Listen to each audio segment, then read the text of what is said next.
Thank you, Miss Melinda. I'll go ahead and start sharing my screen. Um, okay. Can you guys see the presentation, the title of the presentation? Yes, ma'am. Yes. Okay. All right. Thank you, Miss Melinda, for that introduction. My name is Chasity Hatsfelt. Some of you um, I've had the pleasure of working with and speaking to before.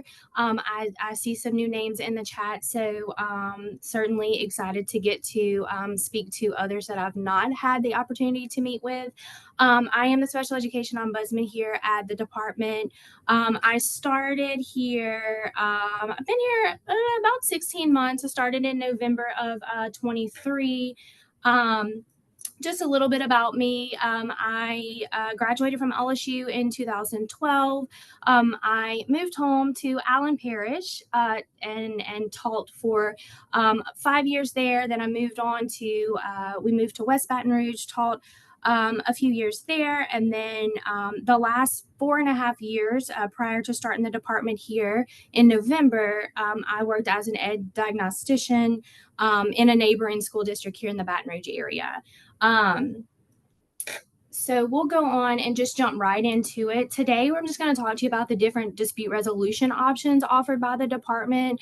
We work very closely with Families Helping Families to make sure that we're able to serve the families with these dispute resolution options. So I'll just go into a little bit of detail about each of those options.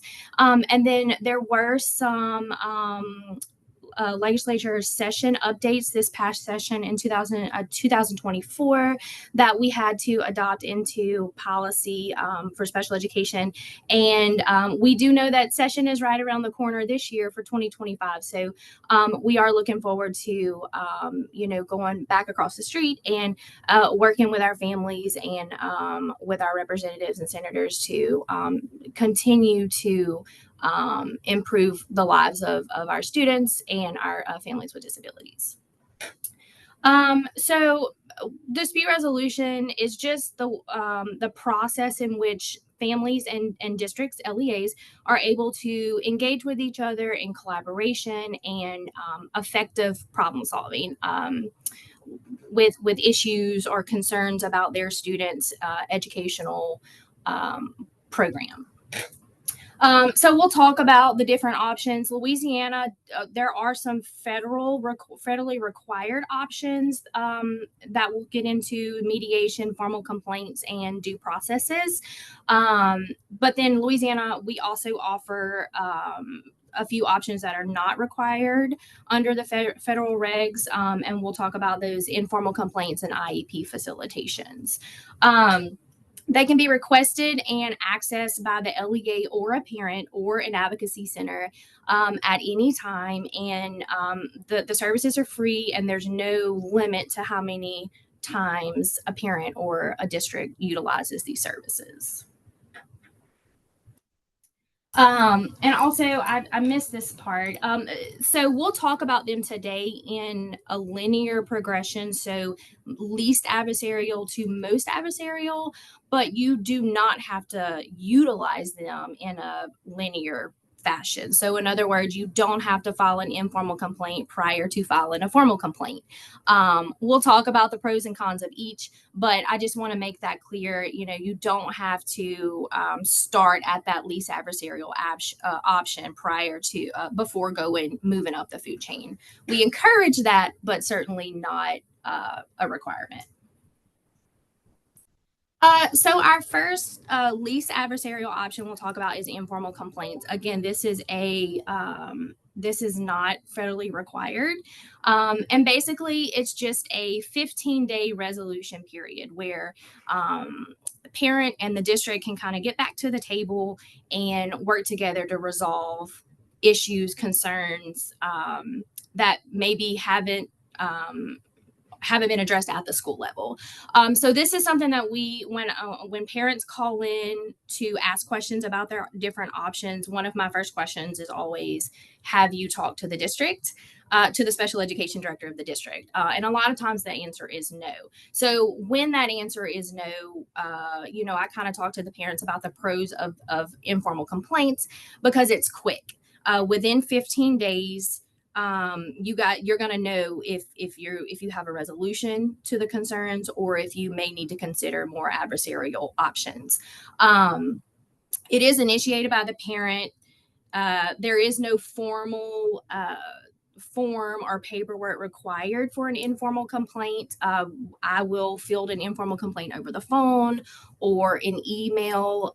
There is no, unlike the formal complaint where there is specific information that is required in order to be processed, there is no formal process for an informal complaint.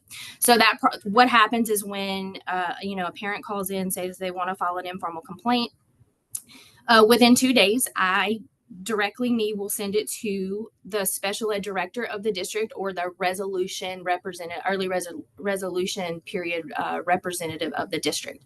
Usually that's the special education director of the district, but certainly in larger districts, we have different representatives. But we will send it to the district and say, this is an informal complaint. You guys have 15 days to meet with a parent to try to come to a resolution.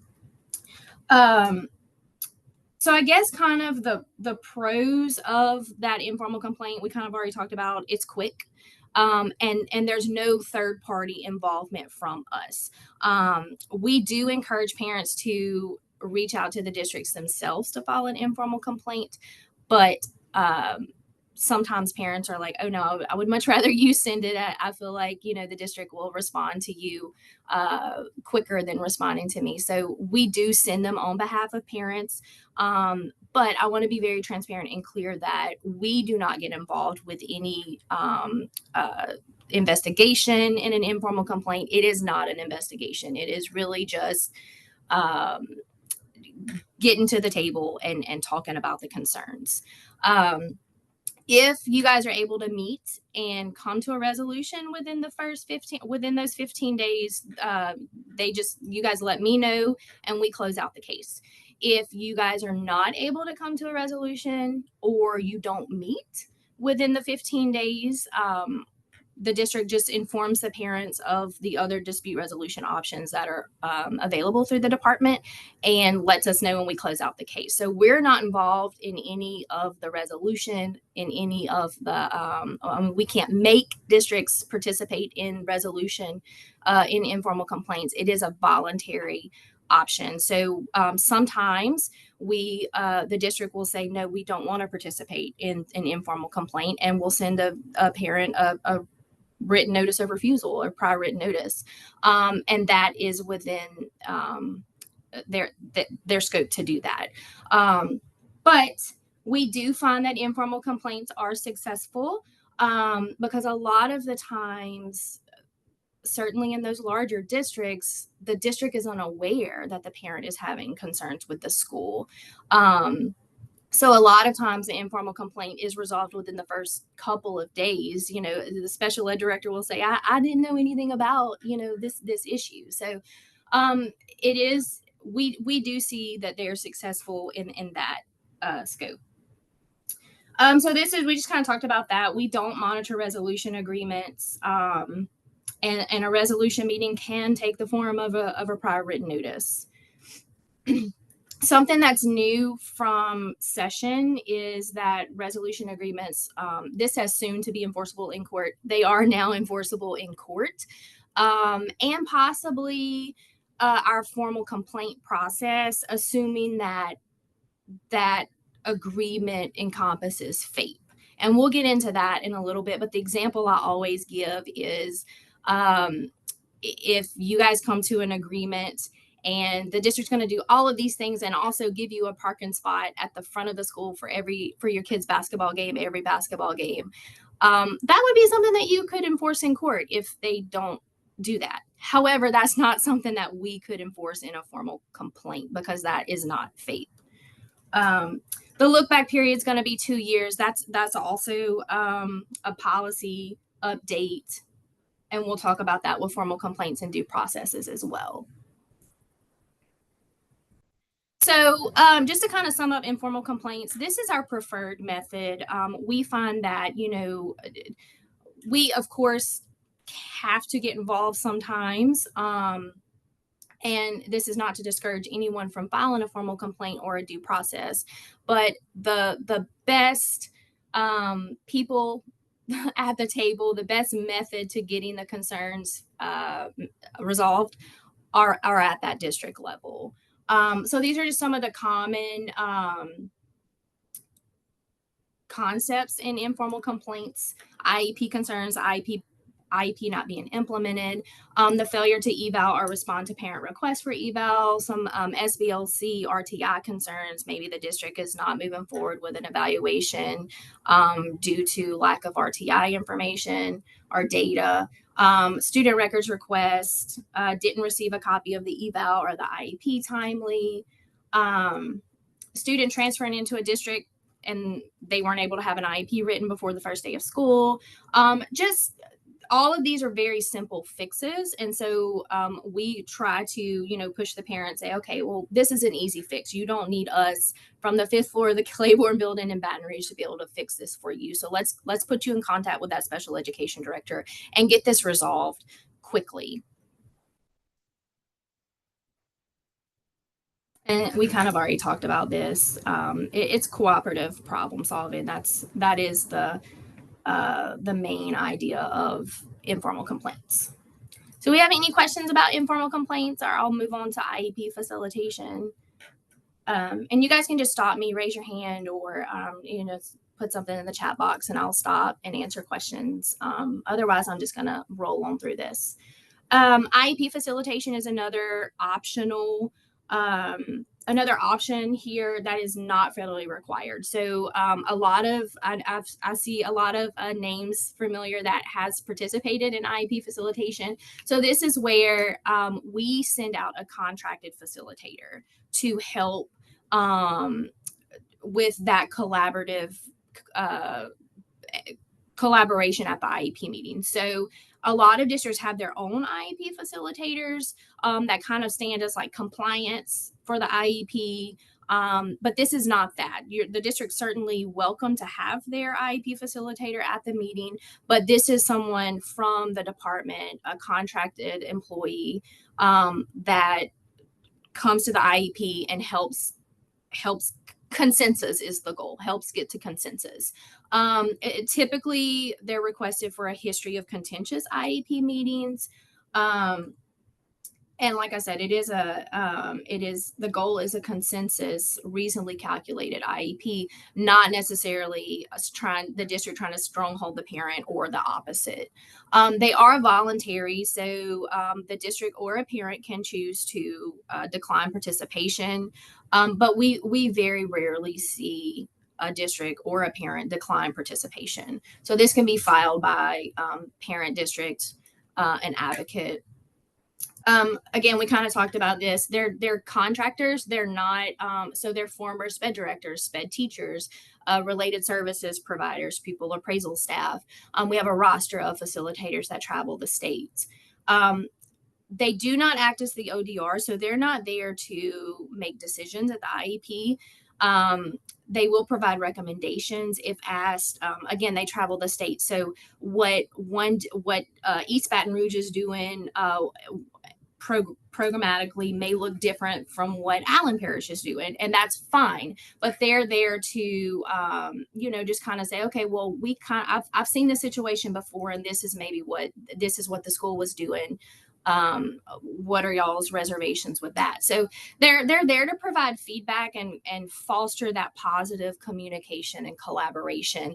Make sure that everyone's understands exactly what the IEP says, what the district for accommodations. Okay, what does this mean to you, school parent? What does this mean to you? And just kind of make sure that there's no misunderstandings, and the IEP, we walk away with a consensus IEP. They don't monitor the LEA, so they're not going to report back to us, that they've done IEPs wrong. They will remind the district of procedural requirements. So if I request an additional hour of speech therapy a week and the district refuses that request, the facilitator will just remind the district, make sure that you're going to send that prior written notice of refused action if you are refusing that. So they just kind of make sure that procedurally everything goes off without a hitch. And they're not going to be providing any sort of legal advice to parents or districts. So to request IEP facilitation, you guys can email me. There is a form that I've linked in the PDF that you'll have access to. You can complete the form, email it back. You can call our call center and request facilitation. And so that process is just, when we get a request for a facilitation from a parent or a district, I immediately contact the other party and ask, we've gotten this, we've received this request. Are you guys interested in participating? If so, then we assign it to a facilitator who reaches out to the parties for scheduling logistics. And these are just some considerations. We do recommend a new IEP, not an amendment, but certainly that's something that the IEP team can choose to do. We just recommend a new IEP if you're going to participate in facilitation. And we, again, like informal complaints, IEP facilitations are preventive. So, we find that when there's a consensus IEP, there's less dispute. So we do think that IEP facilitation does prevent parents having to go the more adversarial route of formal complaint or due process. The next kind of middle of the way option is mediation, and mediation is a federally required option. So mediation is a little bit more adversarial in that an attorney's involved. So much like facilitation, we send out a contracted attorney, and to facilitate a meeting of the minds, to try to get to the bottom of the issues, to try to get parties to resolve the concerns. So anything that can be brought to due process can be discussed in mediation, whereas IEP facilitation is the content of the IEP and the development of the IEP. Mediation can be failure to identify. It can be placement. It can be the scope of services. So anything that can be brought to due process can be discussed in mediation. We do have some flexibility. So again, we use those contracted attorneys, and it can be requested at any time. So a lot of times we'll see a formal complaint or a due process come in with a also indicated on that form that they're interested in mediation. So mediation, parties will then engage in mediation with the goal of resolving those issues so that they can withdraw the complaint or withdraw the due process. I will say about 95% of our mediations do result in settlements. So what happens is you go to a meeting, the mediator's there as an attorney, but not representing the parent, not representing the district. The district is more than welcome to have their attorney there. Parent can have an attorney, advocate, whoever they'd like. And the mediator sometimes will separate the parties and kind of be the go-between. They're playing devil's advocate, school, mom wants this. The school says we're not doing that. Okay, well, if you don't do this, she may file a complaint. So they're playing devil's advocate, to try to get to parties to come to a resolution. A lot of times in mediation, there's a compromise, but again, very, very preventive. And we find that those settlement agreements really, really they're great settlement agreements. They're enforceable in court. They're enforceable in our formal complaint process. Again, assuming that it encompasses FAPE. And we see a lot of success with mediation. Again, they are voluntary. So the district can choose not to participate. The parent can choose not to participate. But again, we typically don't see parties refuse to participate in these options because they want someone to come in and help try to, resolve these issues. Let's see. Oh, you will, if you participate in mediation, the process is the same. You send in a request via phone, email, snail mail, and we check with the other party for participation. We assign to a mediator. That mediator reaches out for scheduling. You then will be asked to sign a confidentiality agreement, and that is just anything discussed in mediation can't be used if you move forward to due process or a civil proceeding. And so what that means is if the district, if a parent is requesting, let's say, compensatory time for the parent alleges that the student received or didn't receive 3 months worth of speech therapy, and the district says, we don't agree with that, but we're going to give you that compensatory time. So then if you move on to due process later on down the road, you then can't say, well, they offered compensatory time, so that was an admittance of guilt or an admittance of noncompliance. So conversations that are had in mediation cannot be used if you were to move forward in due process or civil court. But again, because it is a preventive method, we rarely see parties that engage in mediation go formal complaint or due process route because all of the issues have been addressed and are in that written settlement agreement. So if you guys are able to come to an agreement, the mediator will draft up a settlement agreement that both parties sign. We also keep it on file here at the department, just in the case file. But again, enforceable in court, possibly enforceable through formal state complaints.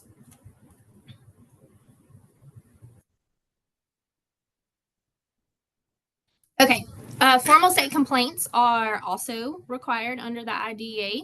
And this is anything relating to FAPE and any alleged violations of the IDEA or Louisiana's Bulletin 1706, which is Louisiana's IDEA or adoption of the IDEA.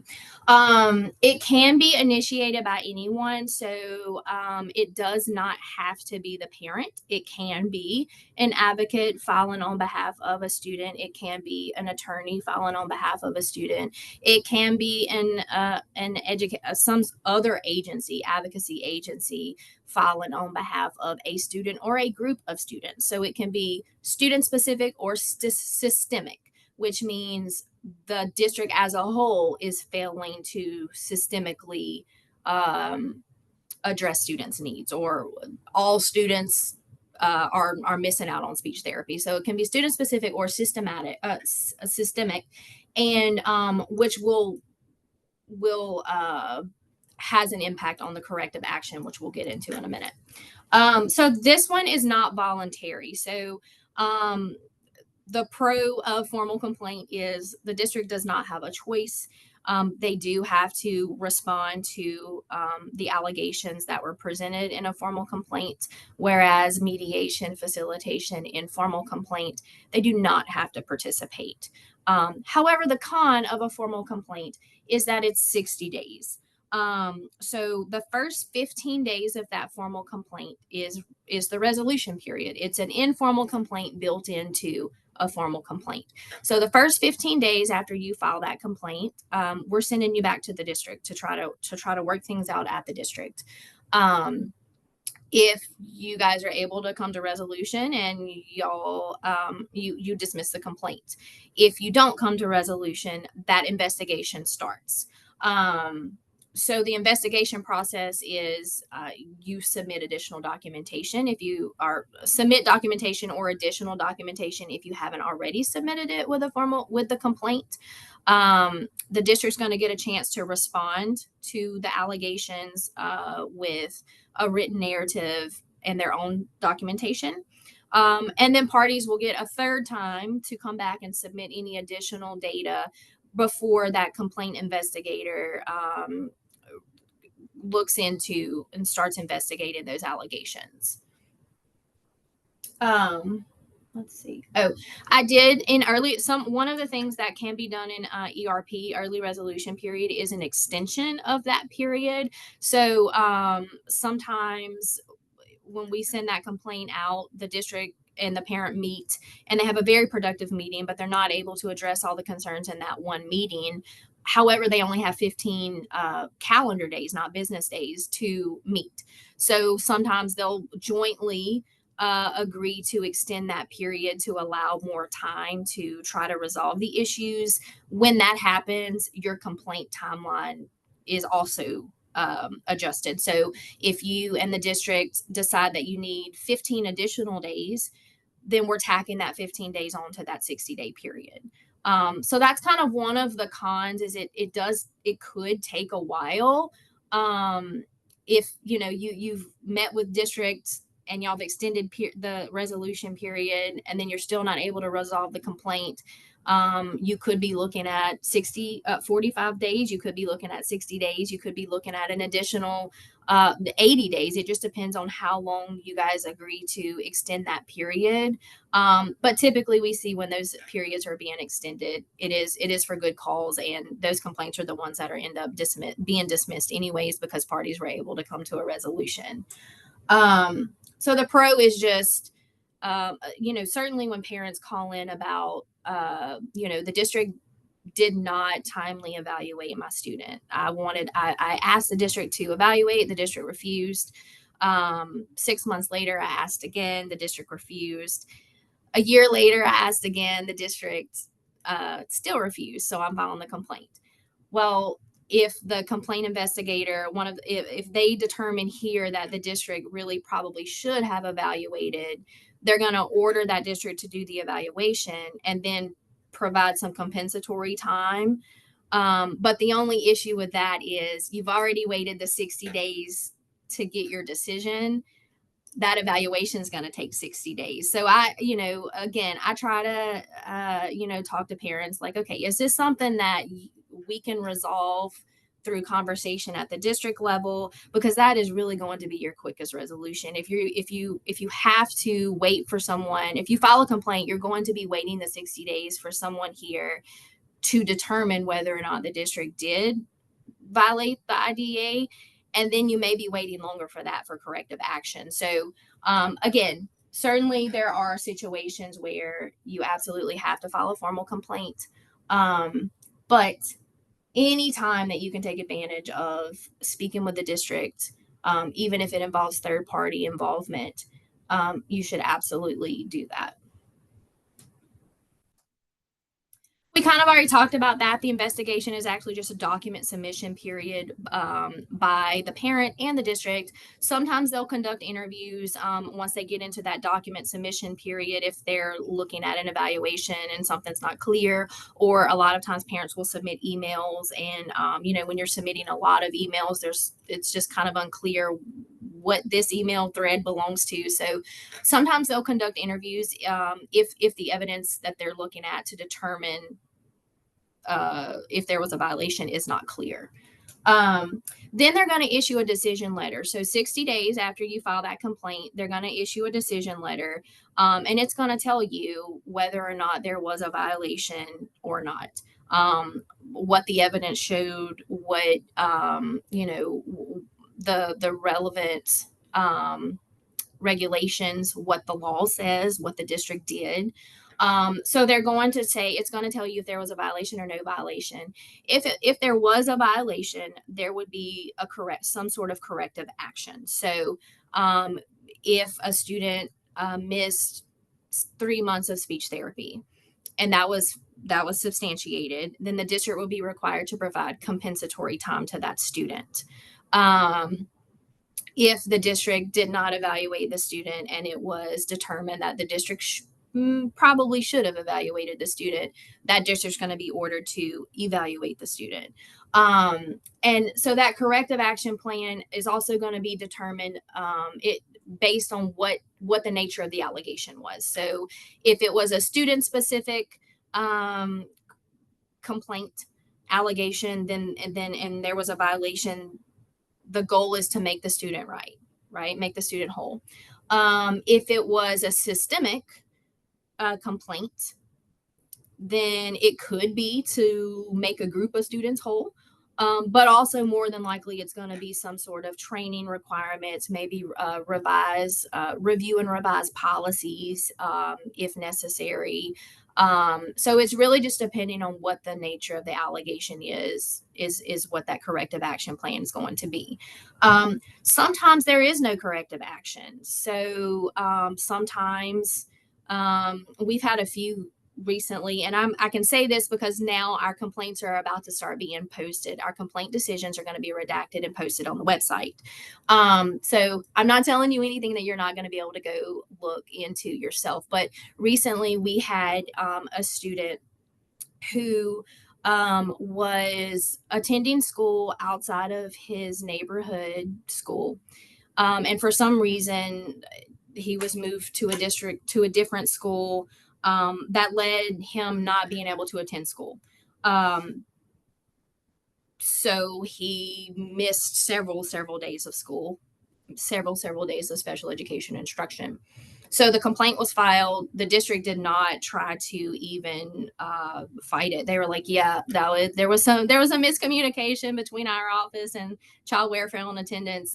Yeah, we messed up. Let us fix it." So they will submit their own corrective action plan to review here at the department, and we'll clear it if it's cleared and we feel like, or I say I don't do them, if the attorneys feel like it's an appropriate compensatory services plan or corrective action plan, then they would say, okay, yeah, that looks good, make sure that you implement this, and then you have to show us by a certain date that you implemented it. So again, corrective action plans vary. And it's really just going to be based on what the nature of the complaint is. So we kind of talked about that. Some of the considerations, the pros, it's 60 days. And it's third party intervention. So sometimes I tell parents, when they're trying to determine if they should do mediation or if they should just file a formal complaint, I'll tell them, if you file a formal complaint, we can only look at the data, right? We're not going to come to the school. We can't erase time, time travel back to when the allegation happened. So all the attorneys, the complaint investigators can only make determinations and decisions and just issue decisions based on the information that they have.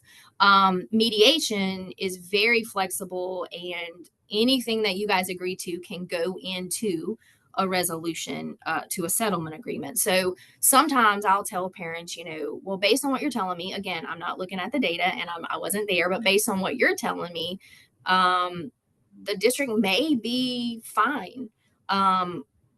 So you may want to go mediation to see if you can get some extra support or extra, additional things written into the IEP, because I'm not sure that if you were to go formal complaint, I'm not sure that there would be a finding. So that is kind of those tough conversations that I sometimes have to have with parents that, like, yeah, I hear what you're saying, but again, it doesn't sound like there's any issue there. So you may want to go another route. Because I don't know if this were to go to formal complaint, even if there were to be a violation, this is the most that he would order. So sometimes your districts and parents will get more parents and districts will get more out of mediation than they will out of a corrective action plan, out of a formal complaint. Also, if you one of the considerations for formal complaint is if you have a formal complaint if you file a formal complaint and then 3 weeks later file a due process and those allegations somewhat overlap, our complaint is going to be stopped until that due process is completed. And we'll talk a little bit about due processes, but due processes are very, very lengthy. And so, I try, sometimes I'll have a parent call in, so I'm going to file a due process and a complaint. And I'll say, you don't want to do that. You want to file one of the other. And certainly if you're considering, those are the only two options you're considering, you should certainly consider complaint over a due process. And we yield to the ALJ. So if a due process is a decision is issued and the ALJ says there was no violation, we come back and say we're yielding to the ALJ here. There was no violation. Same as informal complaint and due process, that look back period now is 2 years. That was a change last year. It used to be 1, now it's 2. All right, due process is the last option and the most adversarial option, and the option that I try to talk all parents out of taking if absolutely, unless absolutely necessary. This is basically a court hearing. We don't do them here at the department. We process the request and then send them over to the Division of Administrative Law, where an administrative law judge, a hearing officer, will do the hearing. It is basically a court hearing.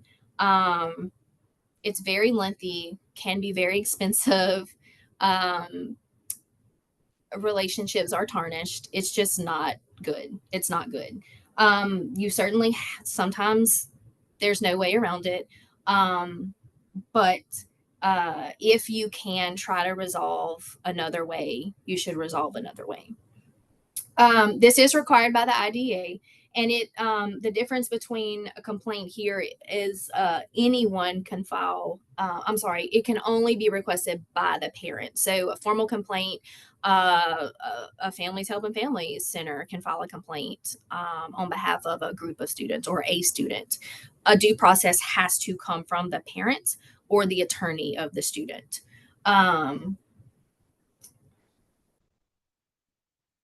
And these are some of the timelines for due process. So the decision deadline is 75 calendar days.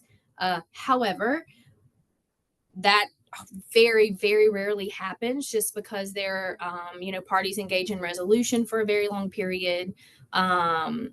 Sometimes, a parent may want to look at calling a different witnesses to testify. I mean, it is a judicial process, so it tends to be drawn out a lot longer than the 75 days. So again, the 75 days, within that first 15 days is resolution period, similar to complaints and informal complaints. 30 days after you file that due process, the resolution period ends. So 30 days, unless it's waived, that due process isn't going to even start until after the 30th day. And then 45 days after that resolution period ends, they're supposed to have that hearing done and a decision issued. But again, we rarely see that happen. One thing about due process that we don't see in complaint is a stay put for a non-behavior based placement change. So I'm not talking about MDRs because we know MDRs behavior based. If the district, let's say I have a student who is in a regular ed class and receiving some special ed pullout minutes, and the district, we have an IEP meeting and the district decides that we're going to go more restrictive and they're going to place him in a self-contained classroom.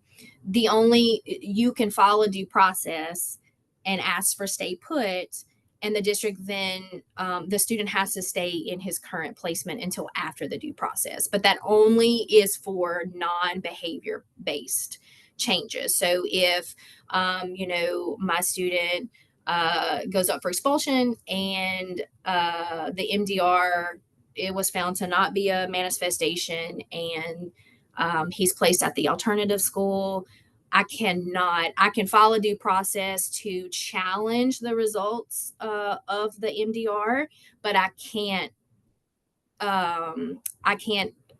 then ask for stay put because stay put's only for non-behavior placement changes.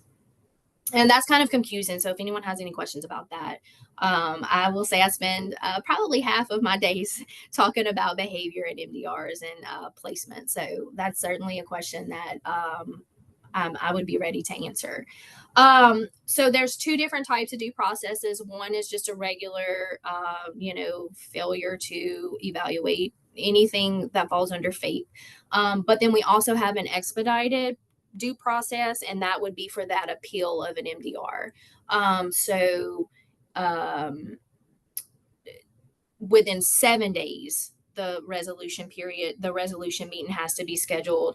The resolution period ends after 15 days, and then within 20 days, they're supposed to have that hearing for an expedited due process. But again, the only time that expedited kicks in is for an appeal of an MDR.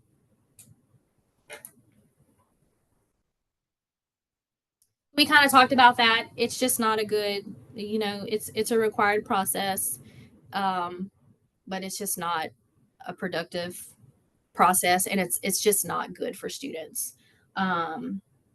But certainly you have that option. Okay, so I'll kind of pivot here. I know we're kind of running a little bit short on time, so if anyone needs to jump off, please do so. I will not be offended. I know we kind of got started a little late. But I just have a few slides about the policy changes that were just implemented or that have been implemented over the last probably 3 to 4 months. So we talked about the 2 years. That prescriptive period is 2 years with formal complaints and due processes. Something new that is now will be in the rights booklet, that is the new rights booklet that's coming out. It is currently in Bulletin 1706, and it has been rolled out. If a parent requests a draft of the IEP, they have to be given a copy within no later than 3 days prior to the meeting. So previously, I know when I was a SPED teacher, we would show up to the meeting and I would give the parent the draft at the meeting or send the draft home the day before, regardless if they asked for it or not. Now the draft has to be provided to you 3 days prior to the meeting if you ask. It's not going to be a across the board policy. If you ask for it, you have to get it 3 days prior to the meeting. And then something else we've kind of gone back and forth about it. It's been very confusing for districts just because of how it was rolled out. Prior to, I think, August, if a districts had to provide prior written notice of that proposed refused action form within a reasonable time frame if they refuse to take an action or propose to take an action. Now, in August, it was 15 days prior to, 15 days after refusing an action at the IEP, they had to provide you that notice. Well, now it's 10 days. So 10 days after, if you call an SBLC meeting and want the district to evaluate and the district refuses, within 10 days, they have to provide you with that prior written notice. Now, a lot of confusion around that term, prior written notice. This is not the meeting notice of the IEP. And certainly the word prior insinuates that it's before, but you can't refuse something before it happens. So when we refer to prior written notice, we are referring to the notice of proposed refused action. But someone thought it would be wise to name it prior written notice. So anyway, 10 days in advance. This also kicks into for, let's say the district is proposing. So you guys have an IEP meeting and everyone's in agreement that this student is going to, let's say, start a new placement in gen ed. We're moving out of self-contained into regular ed, or we're moving from regular ed into self-contained. A parent so we're going to propose that, and it's not going to start for 10 days. Or we evaluated your child, they were found eligible, here's your proposal. It's going to start in 10 days. You can waive that as a parent. And that's what the districts have been advised to do, certainly for benefit of the child. If a child's found eligible, well, we don't want to have to wait the 10 days to start providing services. So we're going to have the parent the parent can waive that, and services can start tomorrow. Your child was evaluated and reevaluated and is no longer eligible. They're going to continue to get services for 10 days. And then that 10th day, unless you decide to waive it, that 10th day, they would stop getting services. Oops, sorry. I went a little bit too fast with my mouse. So Bulletin 1706 is updated. Bulletin 1706, we kind of talked about, that is Louisiana's IDEA put into Louisiana regs. Bulletin 1573 was just updated. That's just the complaint procedures that we follow here at the department. So, but I mean, nothing really that you would need to read, but it has been updated. 1508 is currently going through an update. Bulletin 1508 is the pupil appraisal handbook. So the document that pupil appraisal staff utilize when evaluating students for eligibility, that is going through an update. I don't have a timeline. I know they had originally laid out a pretty aggressive timeline to have it done and pushed out to districts, but I don't have an updated timeline. I don't foresee it happening within the next few months. So we'll keep y'all posted on when that's going to roll out. But again, that's more for districts and pupil appraisal staff.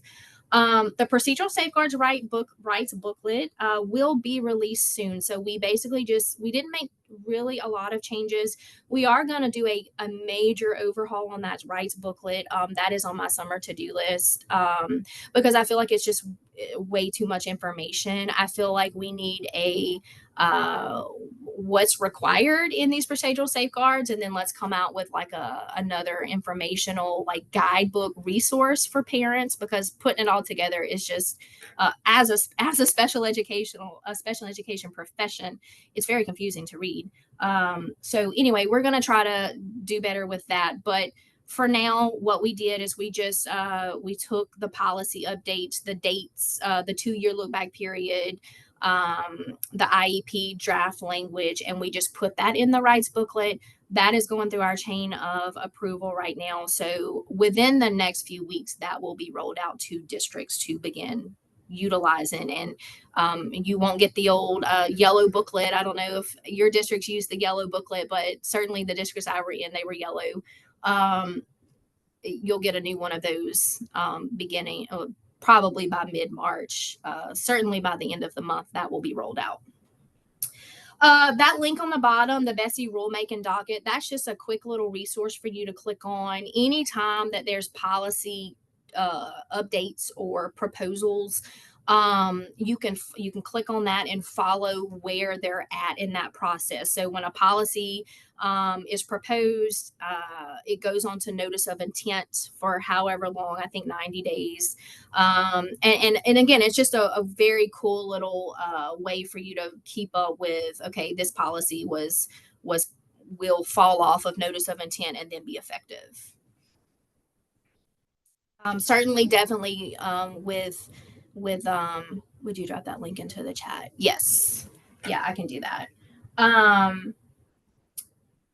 Here are the session updates. And again, we're about to get a new set. We're about to go into session again. So definitely going to be new updates coming out.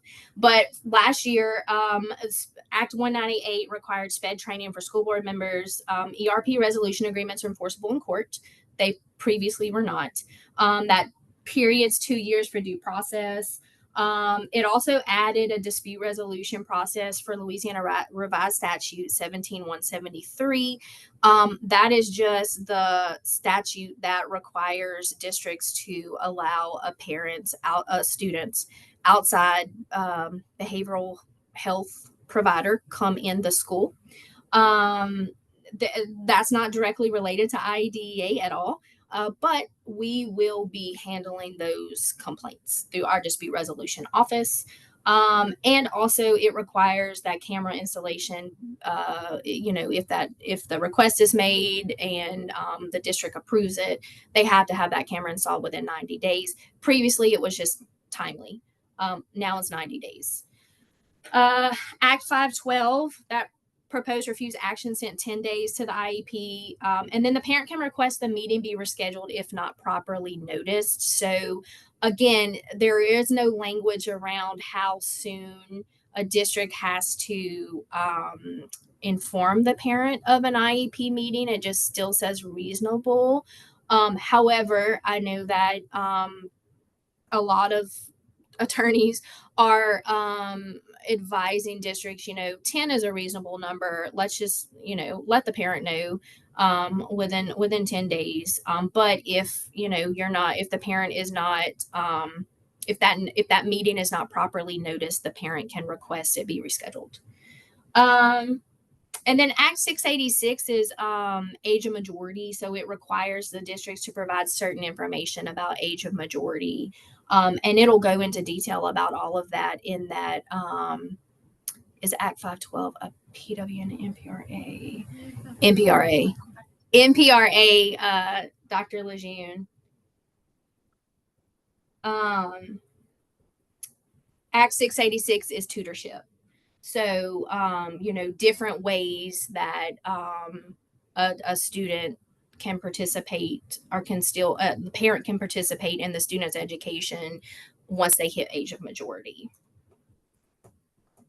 Act 745, it kind of goes back to 17173. So, not related to IDA. Schools cannot prohibit ABA during school hours. However, it does still allow for the school official and ADA, it should say ABA, not ADA, to work together to decide for scheduling. So prior to this act, the districts an ABA could only come in certain portions of the day.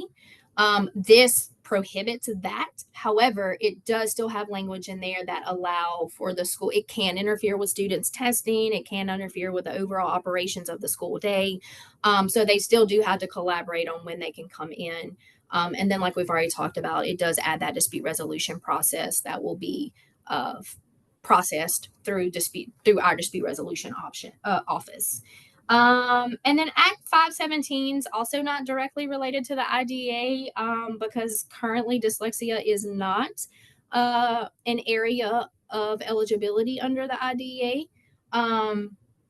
However, this act allows parents to select a school or other vendor approved by LDOE to diagnose dyslexia. That should say if at risk on the screener. So I can't really answer many questions about that because that does not live within our special education department. That's more on the literacy team. But we know that, they've rolled out DIBELS.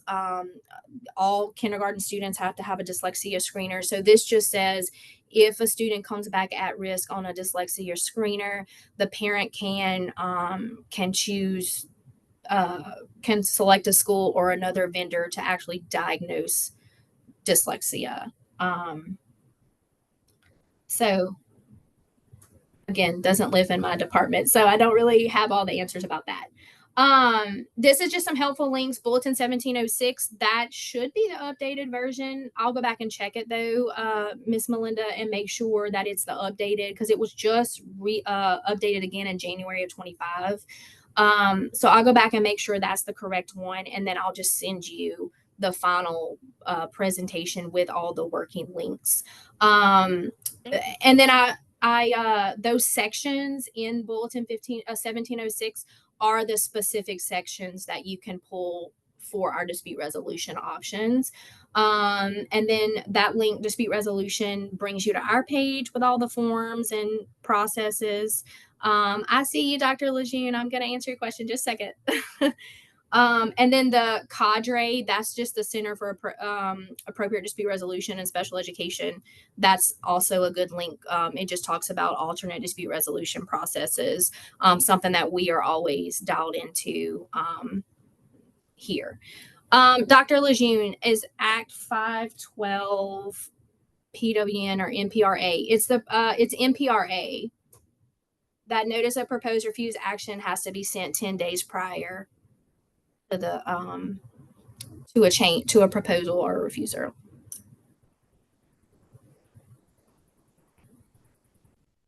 Did that answer your question? I think maybe he wants to ask another question. Oh, yeah, go ahead. Invite him to speak. Is that okay with you? Yeah, sure. Okay.